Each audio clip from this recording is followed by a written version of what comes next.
GolfHub. Alright, today we're going to have a look at Wingate Country Club. I'm going to show you guys around, play a couple of holes, and yeah, let's check it out.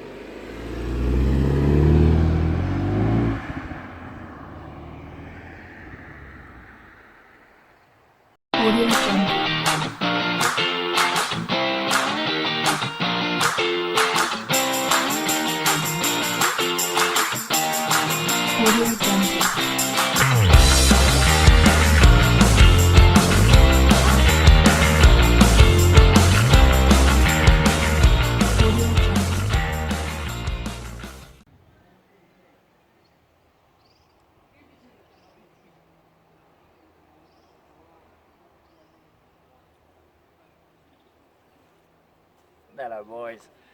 Alright, so as I said, Wingate Country Club. Today we're going to look at 3 holes. I'm just doing a mini review so that you guys can get a feel for what the reviews are going to be. The first one we're going to do, I'm going to pop it up on the screen here somewhere, is hole number 1. So what you've got is a very short par 4 that you could gun with a driver, but you've got to be within 5 meters either way. You know, you've got to be deadly accurate. And on the first hole, we all know that's not happening. So what you want to do is ideally put it just on the right of center fairway so that you miss the tree on the approach that you'll see just now when I'm playing. I'm going to go with the driving iron. Bones are a bit rusty. It's a beautiful day in Gauteng, but it's still cold. It's 14 degrees, so we are freezing. Yeah, but yeah, let's hope for the best. Okay, so like I said, I'm going to do driving iron. This is the first time I'm playing this 2U as well, so I've got no idea what to expect, but yeah, let's hope for the best, and I hope we can just put a good swing on it. Whew.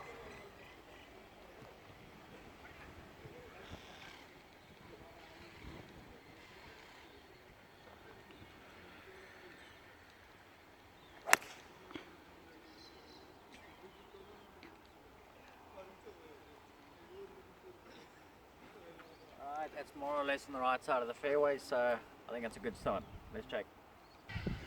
Okay, so like I said, that was my 2U. I didn't catch it extremely flush, but yeah, considering how cold it is and what I attempted to achieve, I'm happy with that. You'll notice the jersey's on again. It is freaking cold out here. Yeah, but now as we get closer to the ball, you'll see what I was talking about with the tree on the left. If you hit center fairway on this hole, it does you no good whatsoever, unless you can play a Bubba Watson draw around the tree with a weight in your hand. I should have a nice clear look at it, and yeah, hopefully strike it a bit better, because my hands felt that way. Yes, I'm a little bit out of breath. You guys know me. But all in all, I'm quite happy with that approach actually. So in the future, just to quickly run through this, I'll be having guys do reviews with me. This was just a quick intro, just to show you guys what kind of thing I've got planned for it. So I'll have Nicholas with me most of the times. We've got a very similar game in terms of ability, but very different styles. He goes aggressive, I go conservative. Shank, he just plays the same shot every single time. He is captain consistency. And then what I'll do here and there is I'll also feature some people from the clubs. So in the next review, the full review, I'll be doing it at Waterkloof, so I'll have a representative from Waterkloof actually play with me and give me some feedback on how to play the course properly. Alright, so as you can see, I've actually just managed to hold the fairway. But if you look at the pin down there, you'll see that big overhanging tree there. So that's why if you're center fairway, you're going to have that tree right in your view. I'm going to put up a little graphic there to show, or to just highlight the tree a bit. Yeah, and now from here I've got about 150 in, so I'm gonna play 8 iron, and yeah, hopefully just get a good strike on it.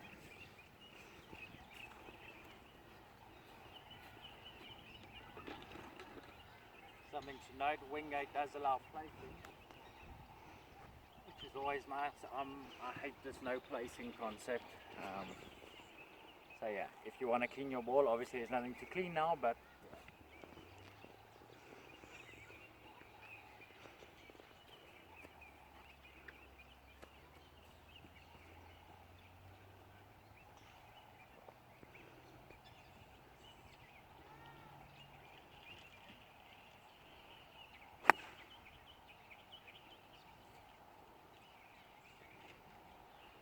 well, not my best strike by any means, but that's how it is. First one out of the gates, I expected as much, and like you guys know, I keep it real, I don't edit it. Okay, so like I said, I've got to get up and down here. This is a bit of a full Mickelson shot to start off with. No, not ideal by any means.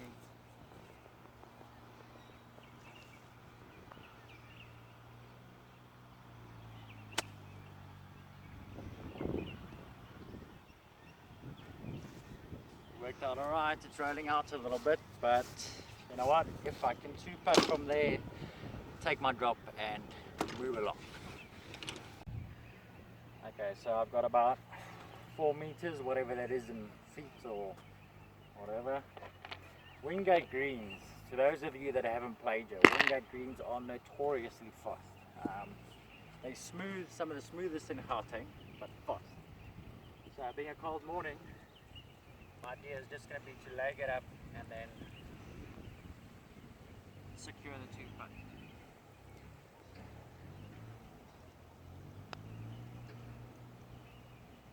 Not quite that fast, obviously, a little bit on the gay side, but yeah, here we go. Take my bogey, move along. Alright, so next up I've brought you guys to the 16th, where many club champs have been won and lost. This par 3's got a bunker all the way down the left and water all the way down the right. It's not a very long par 3, it's at about 140 to the center green, but it's challenging enough to really make you think about what you're going to do. And this close to the finish at club champs, this really becomes a very, very influential hole. So I'm going to go with a 9 and hopefully just get a clean strike on it, because nothing, my hands are dead from today's ball striking. And yeah, hopefully I can get us on the dance floor. Alright.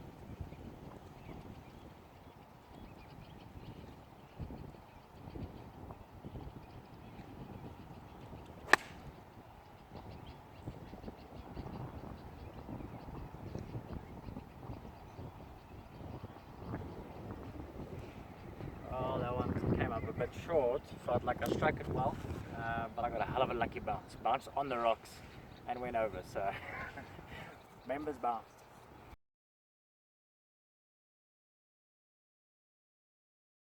Alright, so I got a little members bounce there, and I've held it by about 10 centimeters.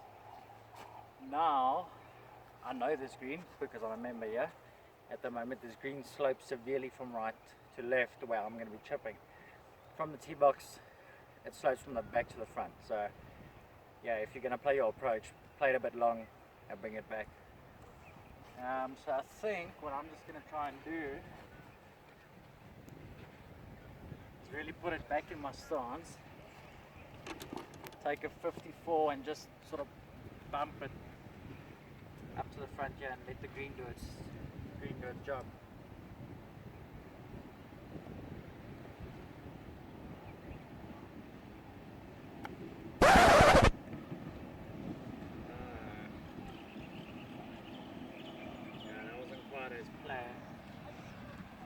I'm going to do another one just to actually feel it.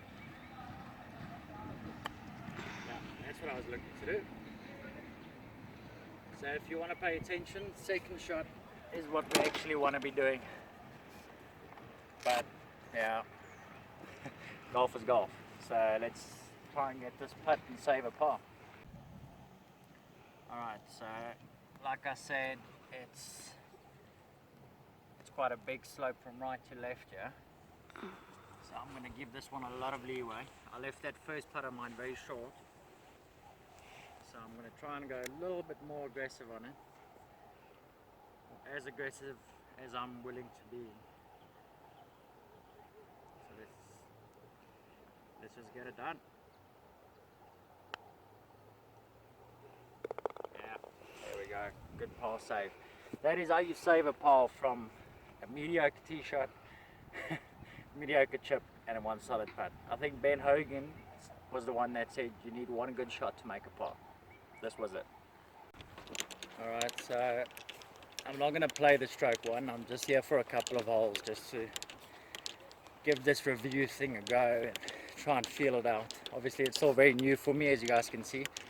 I'm used to being on camera, but not in this way, so I'm busy feeling it out. Nevertheless, stroke one at Wingate. It's par 4. I'm going to pop up the stats for it on screen now. Boom. Yeah, so this hole, just to chat about it a bit, it's an interesting one because you would think hitting your drive straight down the middle of the fairway is going to give you a good chance, but if you put it straight down the middle, you've got yourself a big problem in the form of one of those Christmas pine tree things on the right of the hole, which overhangs and covers the green completely. So you want to at this hole ideally be left side of fairway, perfect, or if you're gonna miss it left properly, like, you know, into the rough on the left. If you're on the right, the camera will go that way now, you will see you are in no man's land.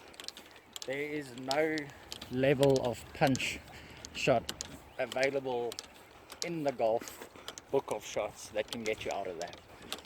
So don't go right, whatever you do. Go left, you can always hook it around a tree, or 10 to 1 you'll have a good shot in. Yeah, I'm gonna cut it now, and then as I get to that center point of the fairway where your drive would land, I'll show you the issue that you have with that tree. Alright, so for your average drivers, this is where you're gonna be. This is about 250 from the tee box, and if you have a look at the green where those gentlemen are walking now, there is no shot whatsoever unless you're going to lift it over those trees, which is always going to be risky, because if you don't get enough loft on it, then you're stuck in those trees and you are having a ring of a hole, a complete blow. The guys that are the longer hitters, the 300 odd meters hitters, will take a walk up there now, and I'll show you also what center fairway means to you. You're still not out of the woods. You've literally got to be on the left-hand side of the fairway on this one, just to have any sort of good chance of making a score. So I think you can start seeing the pin in view there, the green, and you see these pine trees all the way down the right side. I suppose for most amateurs that's a good thing. They play a fade, but if you're one that draws the ball like I do, then you have yourself a genuine problem.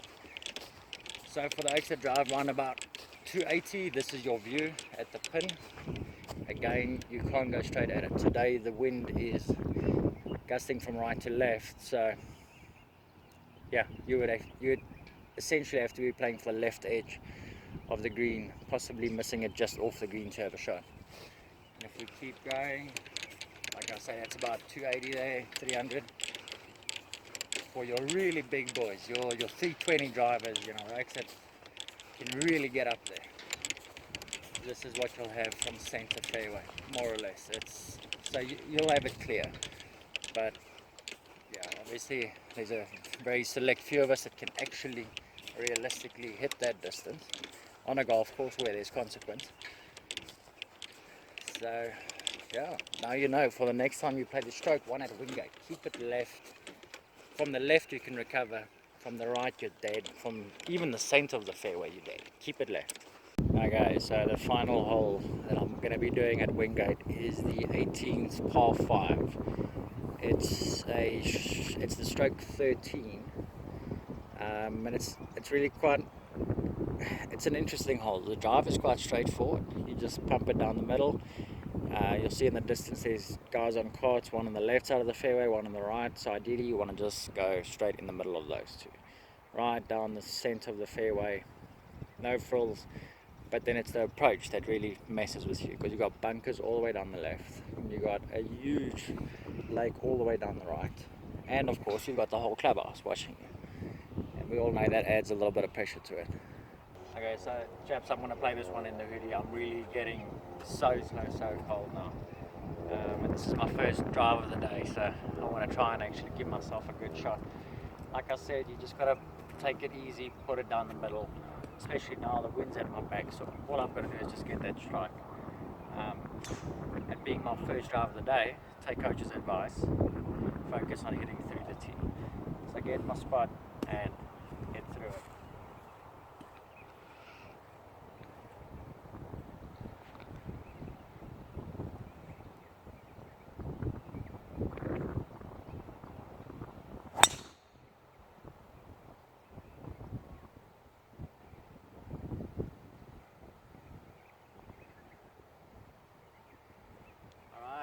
Pushed it a touch.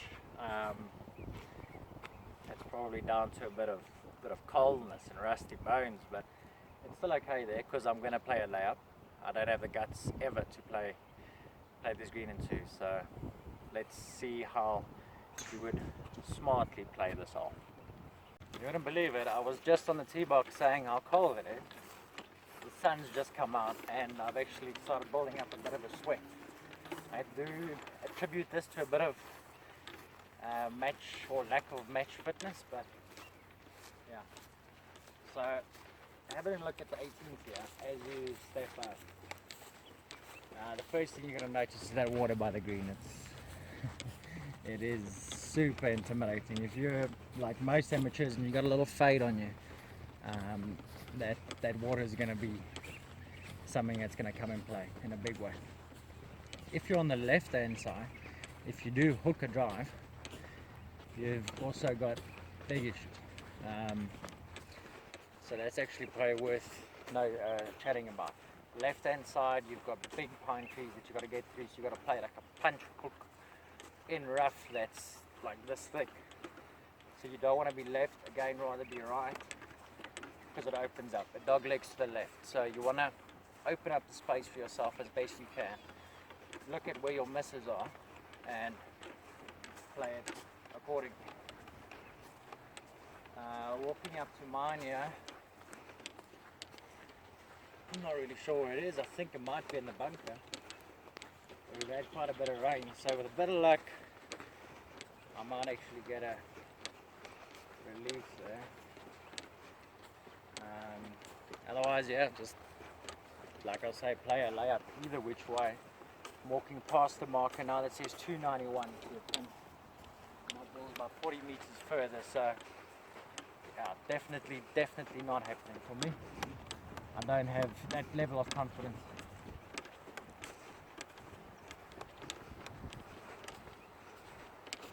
Yeah, I think I am actually right in the middle of a tunnel.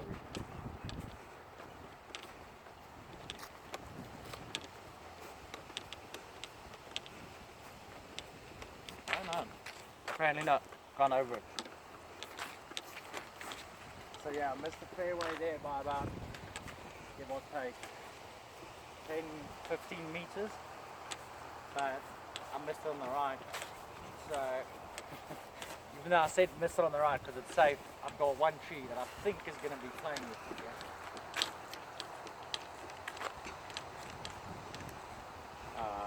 You're not going to believe this.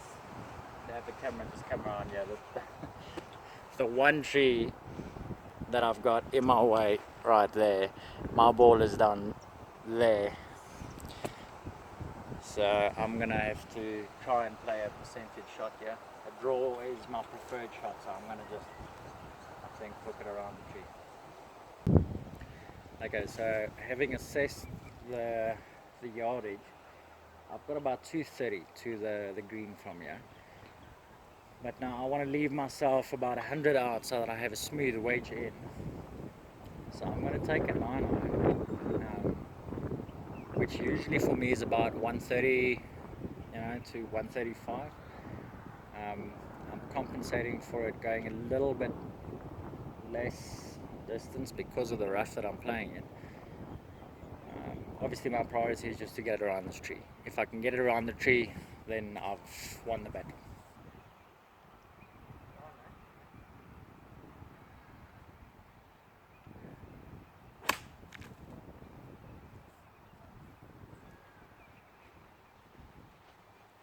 Yeah, that's worked out very nicely. Nice little draw, something I can bank on. If you're a shaper of the ball, then play to your strengths. If you don't shake, be safe, just pop it straight out. Yeah, it's going to have 180 in, but you know what, rather take a single drop, take a bogey and move along, than get stuck in a whole bunch of nonsense here and get stuck with a rig. So going up to my ball here, this has worked out really nicely distance-wise. I didn't get enough hook. They've cleared out these fairways a bit, made them a bit narrow. But you know what, I don't mind a rough shot, to be honest, because this is semi-rough stuff here. Looking at the yardage, I'm spot on 100. So that's worked out absolutely brilliantly. I left myself on the wrong side of the green again though. I'm going to have to play over the water with a pin tucked on the right. But play it safe, get it center green, and 2-putt, make a par, happy days.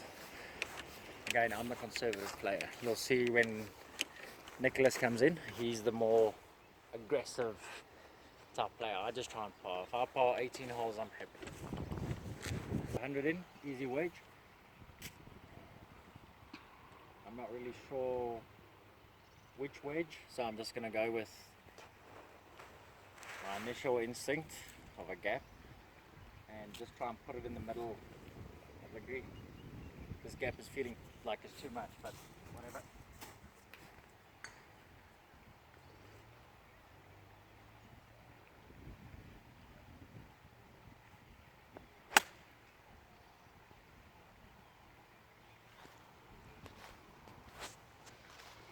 Oh, just missed it on the short side, but that should be an easy up and down for par there. Okay, so here we go, up to the 18th green. Many club champs have been won and lost on this green. Many friendships have been ruined. As you can see on the left hand side there, you got the clubhouse. So on a busy day, that clubhouse is chock and block full. Got everyone looking at your shot.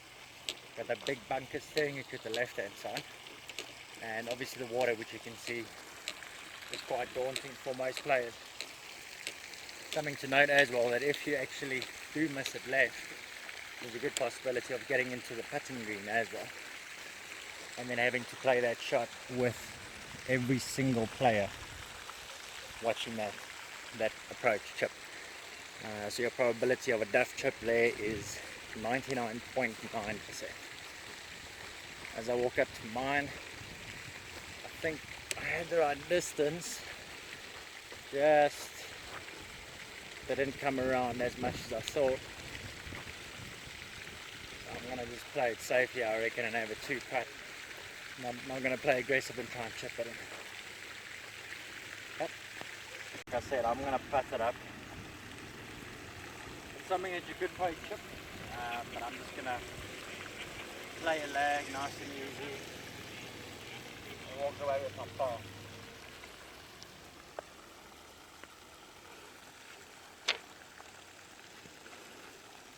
Or apparently I'll really drill it and hit the pin. So if you ever think about whether you want to remove the pin or not, good example. Take up. Alright, so boys, that is Wingate. That's just a quick review to show you guys what we're going to do. I'm going to sit back now, have a cup of coffee, just get warm, and then we'll run through exactly what the course is all about. Some of the history on the course and just the general feel of it. I just wanted to show you guys 1 or 2 holes, or 3 in fact. Yeah, thanks for joining me. My first review. Okay, back at home now. Got warm, got dressed up. That was really extremely cold. But you know what, I woke up today and said today is the day that I want to do one of these reviews and give it a test. So cheers for that.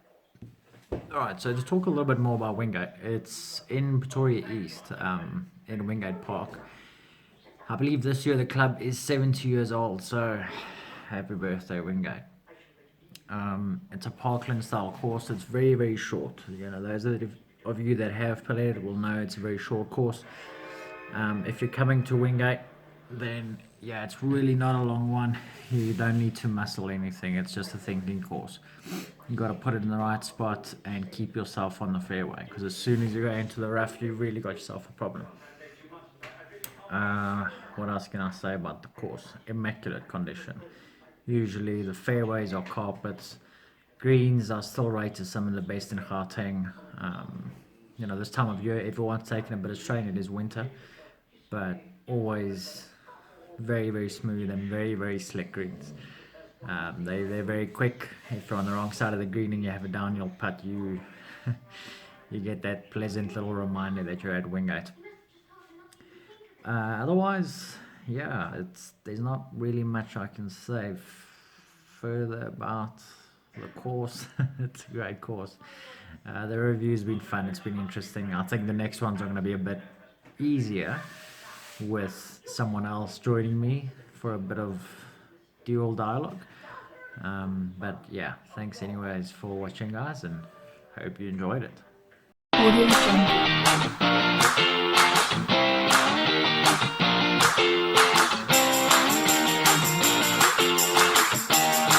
Audio Jungle.